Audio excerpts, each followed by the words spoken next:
So you want to know a little bit more about the UCF Knights? Well, do I have the show for you? This is Locked On Baylor. You are Locked On Baylor, your daily podcast on the Baylor Bears, part of the Locked On Podcast Network, your team every day.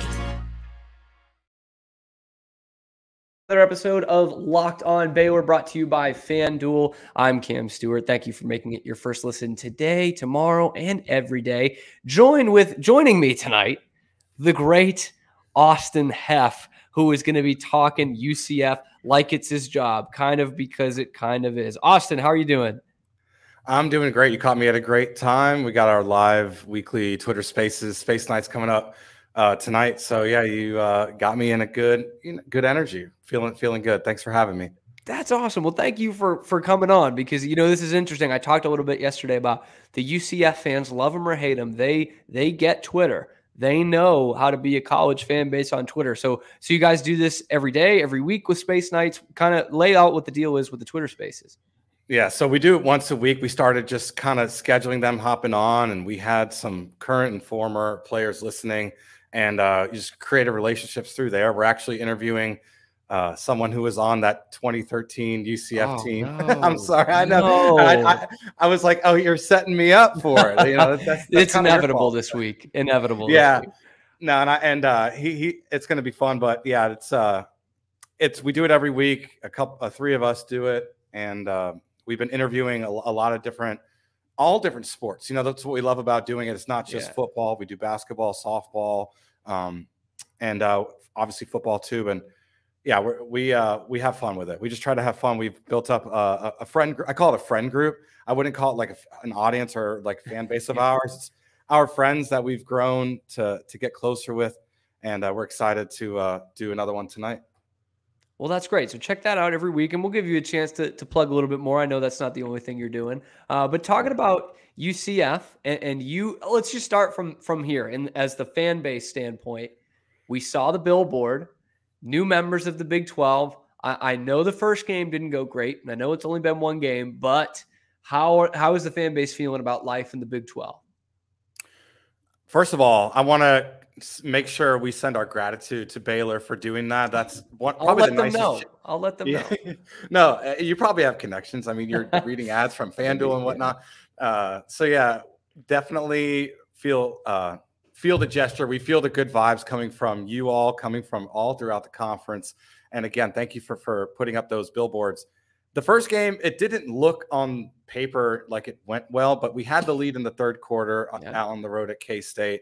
We had a handle on the game up until even Coach Gus even said there was a 4th and 2 close to the middle of the field that we just elected to punt on, and that if, hindsight's 20/20, if you go for it and get the first down, because we punted, they went 85 yards and scored, and that was pretty much it. They never looked back. So while, yes, on paper we got blown out, it seems, we feel pretty good about where we stand, at least football-wise.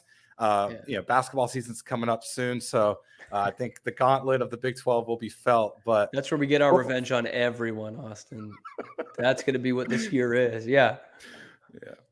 So talking about that game a little bit, just in terms of, you go on the road, you're playing the conference champs. You said you had the lead in the second half. It felt like it was there for the taking with a backup quarterback in there. So I mean that to say, has that changed y'all's expectations on this Knights team? And what were the expectations coming into this season? A lot of us, so I projected a 7-5 record, and I don't think I actually went through each game and said win, loss. But when you're looking at the schedule, the vibes. You're on the road against the defending conference champs. I don't know how much you can really expect out of a first-year team like us to really win that game. But I think we showed we belong, and I think that looking at the mistakes we made, certain, whether it was a fumble or whether it was not lining up correctly on defense, as I've heard or read about.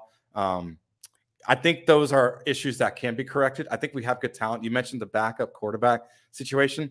Timmy's pretty good. He played us when he was at USF. She was a true freshman, and they had us down to the last play of the game, and he almost willed as a true freshman, almost willed USF to beat us in our house. And so that put a lot of fans on notice. And then he hit the portal, and then he came over to us. So we felt good about our quarterback situation going into the season. And he played pretty good. He made maybe a throw he could probably wants to take back or two. But, Kobe Hudson really showed his prowess, his ability, and Timmy helped him get there last game. So I think overall, there wasn't much expectations going into that game, but if you talk to a lot of fans, which I do, this week I think is a little different just because of the home atmosphere. For sure. And I do want to talk about Timmy a little bit in the next segment, but I mean, even just beforehand, I know a lot of the Baylor fans, they're still getting familiar with these new teams, and I think Baylor fans, like the rest of the country, is going to have to get used to the name John Rhys Plumlee. So tell me why he is one of the great underrated quarterbacks in the country. Well, he played quarterback at Ole Miss, came in and scored 5 touchdowns on the road against LSU, almost won that game as a freshman back in 2019. Basically by himself. Yeah, he almost beat LSU by himself. And that was the 2019 LSU team that may go down as one of the best teams ever. So you take that into account, and then he moved to receiver. Matt Corral, future NFL quarterback, took over the position. And so then he switched back to quarterback when he hit the portal and came over to UCF. And so it's like relearning a language that you haven't spoken in years. Right. Like I took Spanish my whole life, but then like there's a big year gap in between classes. And I'm like, so you have to, it takes a while to relearn that. He spent all offseason with our new offensive coordinator, Darren Hinshaw, former UCF quarterback, UAB's offensive coordinator. We were going to do a lot of power running. We're going to do a lot of running and deep balls down the field. And he showed in that Boise State game, if you watch the highlights, that he can go win games. He can do it. He could do it with his arm. He could do it with his legs. And he's one of the fastest quarterbacks I've ever seen. He's got wheels. Yeah. Yeah. If you pull up the tape of our regular season road game against Tulane last year, again, we're talking about a pretty good Tulane team. So he's done it against good competition in his career. He ran like a 70-yard touchdown, like one of the first plays of the game, and we never looked back. And he knows when to run. He knows when to pass. And he got way better this offseason. There were a lot of issues. Is he holding on to the ball? Is he fumbling the ball? He didn't make a single turnover-worthy play against Boise State. That's a tough atmosphere. Blue turf, a big rowdy fan base, and he stepped up. So it's unfortunate, obviously, and I know y'all are dealing with the injury at quarterback as well. It's always really tough to have to see that, because you never want that from anybody on any team, especially your own. And I've gotten to know him a little bit. He is such a nice dude, really nice to his core. And you watch him move, he's like everywhere. Like he's always trying to just practice what he preaches, put in the work and be a leader by example. And it hurts to see him hurt. But he's supposed to come back hopefully next week. At the latest, probably a couple weeks from now. It was a sprain. So, feeling for him right now. Praying for you, John Rhys. And he is certainly going to be one of America's darlings at quarterback when he comes back in. And when he does come back, you know what you can do, Austin? You can do some player props on him, and you could do it through FanDuel Sportsbook, who is Locked On Baylor sponsor for the day. Right now, new customers are getting $200 in bonus bets. That's guaranteed when you place a $5 bet. So $200 in bonus bets, win or lose. If you've been thinking about joining FanDuel, there's no better time to get in on the action. Of course, we've got some great games this weekend with Baylor and UCF right at the top of that billing. We've got the NFL in full swing. We have got baseball playoffs coming up. This is a great time of year for sports fans. And the great thing is the app is so easy to use. They can do spreads, player props, over-unders, basically anything you could think of. So visit FanDuel.com/lockedon. Okay, FanDuel.com/lockedon. Get those bets in for this weekend. FanDuel, official partner of the NFL. Tossing it back into the show here, Austin, we were talking a little bit about John Rhys Plumlee, but it's been the Timmy show. here at UCF. Tell me about the confidence that y'all have in the new signal caller. I love me some Timmy McClain. First of all, I'm left-handed, and I grew up playing. Gotta be an icon. Yeah, grew up playing a lot of quarterback just down the street at the field. Ended up playing a lot with a future D2 scholarship athlete for receiver. So I love watching lefty quarterbacks throw because it reminds me of me a bit. The ball spins a little different, but he's got a really good head on his shoulders. He is a great athlete, but most importantly, he's not afraid of a big throw. And you'll probably see that hopefully this weekend, but on the road at K-State, really big crowd. They love their Wildcats, but he stood in the pocket and made some insane throws for somebody who was backing up our starter. You know, usually those players aren't ready to make and lock on and make a big throw locked on. You know, he was locked on in his assignments and going through his reads. And you love to see that from somebody who you don't really have a lot of good history of watching him at UCF. He hit the portal. And he didn't play at all last year. He was sitting out and because he got here kind of late. And he is definitely performing well. A lot of fans, I'm not saying there's a controversy. I think it's JRP's job. But if you talk to some other fans, they may tell you something different. And that just shows you that we're pretty lucky. And to that extent, we'll take one of those. Good quarterbacks. We'd love one of those. They're both off limits, brother. Oh, damn. You know, it was worth a shot. And so this weekend, you talk about taking shots. Timmy does it. JRP does it. But you mentioned first, this is a Gus Malzahn offense. They're going to try to run the heck out of the ball. Is that what you guys have been seeing this season? Yeah. Whether it's RJ Harvey, Johnny Richardson, I don't think he gets enough love from UCF fan base for what he did, especially last week. Making plays that didn't look like plays that ended up being huge gains. And there's some Deuce Vaughn in him, I think. A little bit. You know, he's not Deuce, but we've been watching the Big 12 a couple of years now. There's a little Deuce Vaughn in that kid.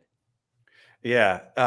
My biggest feared Baylor player ever is Sean Oakman, just because of the memes. But but yeah, Johnny Richardson can run the ball. Kobe Hudson, I think, is going to the NFL. I think that people have talked about him in that regard. But running the ball, whether it's RJ Harvey, whether it's Johnny Richardson, whether it's a little bit of DeMarcus Bowman, a friend of mine, Jordan McDonald, I'm good friends with his dad. He sits right by me at the games. We're pretty stacked, I'd say, at the running back position, but there's obviously a lot of homer bias, but I've seen all of them break out runs. Each one individually. Yeah. Our yards per carry is up there. Yeah. And so with that, you know, on the defensive side, this is the great stat of the matchup because in Big 12 rankings, these two teams rank 13th and 14th against the run. So the question that I pose in the sidebar here, I'll just pose it to you. If they don't have to, do you think we're going to see a pass in this game? Just one. Well, I mentioned that Hinshaw comes from a run-heavy offense. Gus is a run-heavy. Remember Kerryon Johnson back at Auburn, pretty much carrying the entire offense back then. Yeah. If we don't have to pass, we won't. I want to see us pass just because I want to see our receivers happy, especially Javon Baker, who's a Bama transfer, Kobe Hudson, who's an Auburn transfer, and then Xavier Townsend, who's a breakout star for us. I want to see all of them get involved, but if the run game's cooking, why go away from it? Both teams. If it ain't broke. Yeah, at least y'all have the option of passing. We'll see how that is. I mean, this could be a Leatherheads type of pre-war 3 yards in a cloud of dust type of game, which would be just so great and still be like 31-28 with how these two teams stop the run. But talking about the season in general, you talked about 7-5 was what you were thinking before the season. Now standing at 3-1. You know, obviously like most teams, you know, the first month of the schedule isn't the most daunting one that you're going to have. Are you sticking with that 7-5? Are you hedging your bets here a little bit? I'm feeling good about the 7-5. Again, the Kansas State game, I'm not saying anything's a scheduled loss. Can't think that way. Come on, Austin. Yeah, every game's winnable, but we really felt that way. And I love our I keep talking about Darren Hinshaw. He broke it down basically saying the same thing I'm saying, which is that while yes, there were issues and mistakes and things we'd like back, everything we did, I feel like can be corrected. I don't think it was a talent issue or a play call issue. It was a little bit of execution that can be corrected. And I think we have a good shot to win some of these games the rest of the year. You know, unfortunately for you guys, I think one of them is the Baylor game, but it's going to be emotional for both teams. I think Baylor really wants to win after last week. Yeah. You know how that game went. So yeah, both teams are going to come in hungry, but you can't underestimate a storied program like Baylor. For sure. Hey, I'll take that storied program. You guys writing that down? Yes, write that down.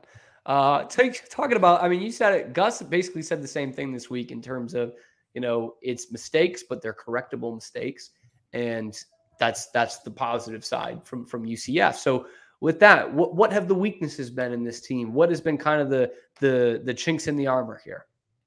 So you mentioned it a little bit, right? You don't want to see too many big runs broken out. You don't want to see too much broken coverage, but it's some new players in new spots on defense, and that's got to be a little bit of the weak spot. And it's just the tackling. The tackling's got to be corrected. Let's get back to the basics. Go low. You know, beat them to the spot, lining up on defense in the correct spot. Things like that. That once they look at the tape this week, they're able to be like, hey, okay, on this play call on defense, I should be here, not there. Those little things I think can go a long way. But yeah, the tackling has been something that can be better, and the coverage is something that could also be better. Just a communication on defense, you know, could be a little better. It's tough in a conference like the Big 12. Will Howard's, Sinnott, the tight end, they Sinnott had a field day. Giddens, all three, the big three right there. They had their way, and you know, we got to come a little stronger this week. And speaking of Gus a little bit, I mentioned him in that last question. You know, he kind of has a weird tenure at Auburn. I think a lot of their fans weren't too sad to see him go, but has kind of picked up where he left off in terms of what he did at Auburn. He brought them to the national championship game, and he's starting to rebuild UCF quite a bit down there in Orlando. So is that kind of the thought amongst the fans that we're lucky to have a guy like this? We hope to have him for a while. Yeah, he's a program builder. He's someone that likes to build. He saw this as a gold mine. Everything he says and does in the UCF arena, in the UCF kind of environment, has been, you know, things the fans like to see, whether it's recruiting and taking that serious. You know, he said we're going to recruit like our hair's on fire, and then picking up a John Walker, who is probably one of the best true freshmen in the entire country. Someone to probably take note of as he gets older. And he's a couple of years probably going to go early. Someone who I've gotten to know pretty well, and it's the recruiting, it's the, you know, taking this serious and really caring a lot. You could see it in how he moves. He came on Space Knights and was just a bundle of fun. He's somebody who you want to be around because he is always going to bring good energy, but he has such a good grasp of the game of football. You know, how to make space for offensive players, how to get them in a position to do well. He coached up Cam Newton. I know a lot of people say he would have been fine without Gus, but if you ask Cam himself, he comes back to talk to Gus pretty often, and they hang out in his office at UCF. And I mean, we're talking about one of the best college football players of all time. Yeah. Arguably, I mean, he's in the conversation. So I love Gus. I know a lot of fans love Gus. We want him here as long as he wants to be here. Yeah, and I think college football fans, I think it's pretty easy to tell the brains behind the awesome season that Cam Newton had at Auburn was not Gene Chizik's brain power doing that. So definitely a Gus Malzahn production there for Cam Newton in that national championship season. And now finally, we're kind of shifting gears one last time.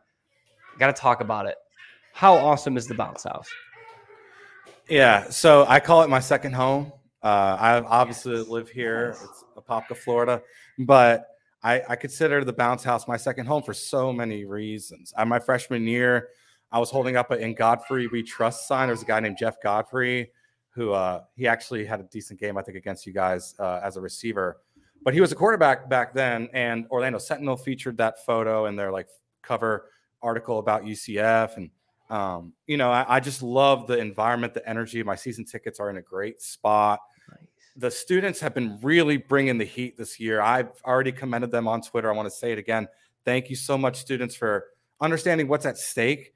We're the new kids on the block, and we kind of have to, make a good impression to the rest of the fan bases in the Big 12. We want to be able to say, hey, we're as rowdy as everybody else around here. Yeah. So, yes, it's really loud. It's like metal aluminum seats, and the bouncing, the shaking, the stomping, the sound refracts off of it. So it's not a concrete stadium. And so because of that, I think it's louder than it would be if it was concrete. And I'll never forget Desmond Ridder, great quote. He played on the road at Notre Dame the same year he played at us. Yep. And they asked him, what was the best road atmosphere you've ever seen? And he immediately said UCF.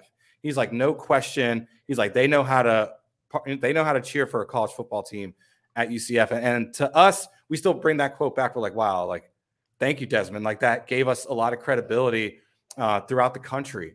So it was nice of him to say that. And yeah, we all love that place.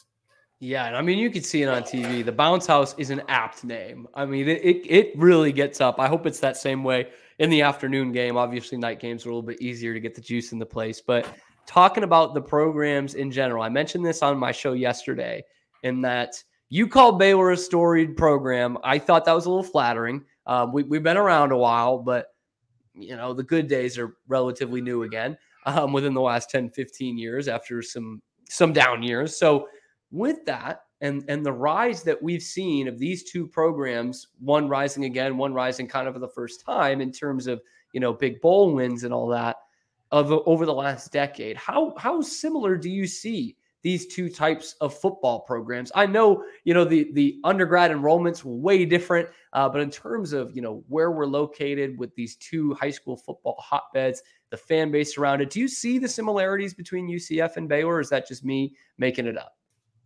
You're not making it up. I mean, when you really think about it, the hunger of both teams, of both programs, being sandwiched between some blue bloods, yes, with Florida State and Florida being our neighbors, Texas being a neighbor of you guys. And I know you're living amongst them too. That's the other thing that, not a lot of states get to realize. You're living amongst the Gators and the Noles. I mean, we have plenty of Aggies in this part of Texas. We've got Longhorns here too. So you're dealing with it every day. Even when off Twitter, you're in it every day. Yeah. Noles license plates, Gators license plates. For the longest time, remember, Orlando and Gainesville are like an hour and a half from each other. Yeah. So you have to think a lot of people who were born and raised in Orlando, like you said, we're pretty new. A lot of UCF fans be like, oh, we've been here. But the Gators were their home team. It was only an hour and a half. They probably get up early on a Saturday, drive out to Gainesville. And that's why you see my flag. It says Orlando's hometown team right there. Our marketing department's really been trying so hard to push that. Yeah. So being invited to the Big 12 was such a milestone for the ability to now to be like, yeah, okay, you had Power 5 football an hour and a half away. What about Power 5 football in your backyard? Yeah. And yes, it is similar to Baylor, where of course Baylor's much older institution, a lot more history, but in the sense of like we're almost like fighting for attention from your parents. Your parents being the state you live in. Yeah, you want the locals to care about you and not the Aggies, not the Longhorns. You got football right there too. Yeah, and that's certainly a struggle that still goes on with Baylor. Obviously, being a private school, being a very expensive school doesn't help. But trying to get that in your own backyard. And would it shock you if I told you I have a cousin who lives in Apopka, or at least at Apopka area? Big Gator. Big Gators, man. I mean, didn't go there. Child of the 90s, so he grew up with Spurrier.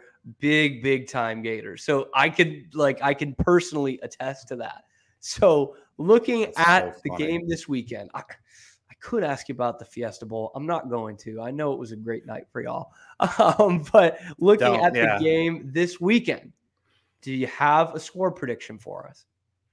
You mentioned 31-28. I mean, Baylor again is going to come out hungry. We have had different seasons, 1-3, 3-1. I'll go with let's go 28-24. Okay. I think playing a Big 12 defense at home is new. And that is high scoring, by the way, for two teams that aren't going to pass that much if they don't have to. There's not a lot of possessions in this game, so you're putting points on there.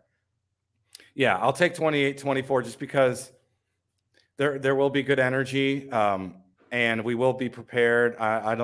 Gus teams are pretty prepared at home, and from what I've seen, we don't lose a lot with Gus at home. So, 28-24 feels a bit safe. Apt. Yes. Awesome. Well, Austin, thank you so much for coming on.